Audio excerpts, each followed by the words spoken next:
eu vou passar uma ferramenta, uma competência muito legal. Eu já falei isso aqui, a gente ainda não praticou, mas foi falado muito sobre construção de metáfora. Como você constrói a metáfora. Porque muitas das coisas que a gente vai ensinar o outro, influenciar o outro, nem sempre vai ser da maneira direta. Muitas vezes vai ser da maneira indireta. Então a gente precisa saber como que indiretamente eu consigo aquilo. Como é que eu consigo levar essa pessoa para o lado indireto? Como é que eu conto um jeito de pensar de maneira indireta? E outras pessoas podem até chamar isso, essa metáfora, de storytelling. Já ouviu falar em storytelling? Storytelling é como você desenvolve uma história. Tá? Então, uma das primeiras regras na hora de contar uma história que alguém queira ouvir, porque você pode contar uma história e ninguém queira ouvir. Tá? Mas é muito importante na construção de uma história que tenha um desafio e uma solução para o desafio. Sempre tem que ter um desafio e uma solução para o desafio. Do contrário, as pessoas não vão estar interessadas em te ouvir. Dificilmente ela tem interesse em te ouvir, se não tem altos e baixos numa storytelling. Então, o momento que a pessoa estava com dificuldade, ela encontrou o Mr. Miyagi, aprendeu a levitar a pedra e virou o Jedi. Então, tem o quê? As subidas e descidas da história. O desafio que a pessoa passou, a dificuldade que a pessoa passou, como que ela descobriu como resolver e como que ela venceu a batalha. Como que ela alcançou o objetivo. Então, normalmente uma história ela tem que ter esses altos e baixos, do contrário, você não vai trazer interesse para as pessoas. Você não tem, a pessoa não vai se interessar em ouvir a sua história. Você vai manter a atenção na história. Então, por exemplo, imagina você indo no cinema e você ouve a história de um menino que nasceu, e ele nasceu bem, uma boa gravidez, os pais eram bons, e aí ele cresceu, e ele virou um bom adolescente, sabe? Comportado, bacana, inteligente, passava no colégio, tinha bons amigos, era bom nos esportes, e aí ele virou um adulto, muito bacana, um adulto super consciente, trabalhador, aprendia um monte de coisa rápida, gostava de viajar, praticar esportes, fazia um monte de atividade física, super legal. E aí ele que se casou, ele namorou, aliás, muita gente bacana, conhecia um monte de gente legal na vida dele, casou e teve um excelente casamento, era uma mulher muito legal, também inteligente, que gostava das coisas dele, e aí eles tiveram uma excelente vida juntos.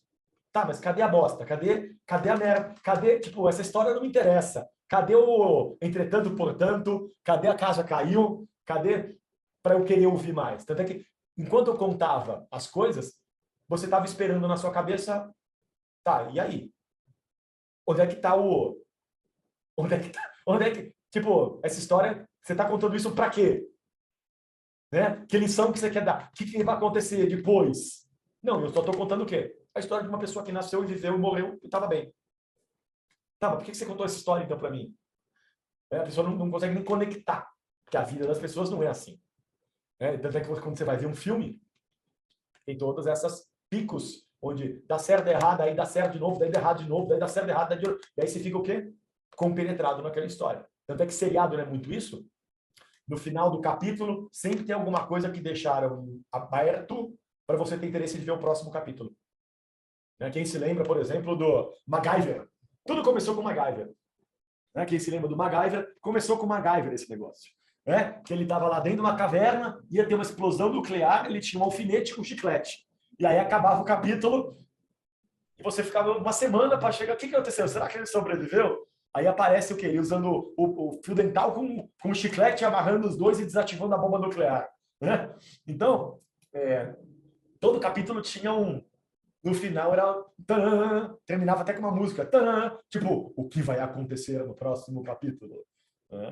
Novelas, hoje em dia, usam muito disso. Então, as pessoas aprenderam a técnica do MacGyver de deixar alguma coisa em aberto para a pessoa que... Tá, mas e depois?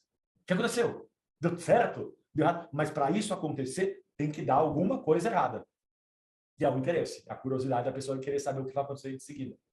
Então, quando a gente conta uma história, tem que ter essas fases emocionais. Do contrário, a pessoa não vai nem ter interesse de ouvir a sua história. Pode ter um desfecho ruim ou bom. Então, por exemplo, que são diferentes tipos de jornada. Tem a jornada que a gente chama de jornada do herói, que é aquela onde, no final, ele termina com sucesso. Mas tem a jornada que é... Puta, qual o nome? Jornada... que não é do herói, do oposto, do vilão, não sei o que mais, que no final ele se ferra. Que, por exemplo, no cinema, qual seria um filme de jornada do vilão? O Lobo de Wall Street. O filme Lobo de Wall Street, ele é um típico filme da história de um vilão que se dá mal no final. Que aí, no final, ele vai preso. Então, é uma jornada de um vilão, não é uma jornada de um herói. E acontece, né, muitas coisas, e dependendo da construção, você até torce para o vilão. Você estava torcendo lá para o Leonardo não ser pego, né, no Prenda-me se for capaz, por exemplo. Está torcendo para ele conseguir o quê? Conseguir roubar mais um avião, burlar mais uma lei fiscal. Então, normalmente tem esses dois tipos de histórias. As histórias que são a jornada do herói e tem as jornadas dos vilões. E ambas são úteis na hora de construir uma metáfora, uma história, onde essa história vai ensinar alguma coisa para alguém, uma lição para essa pessoa, fazer a pessoa passar por uma experiência que é a experiência da sua história.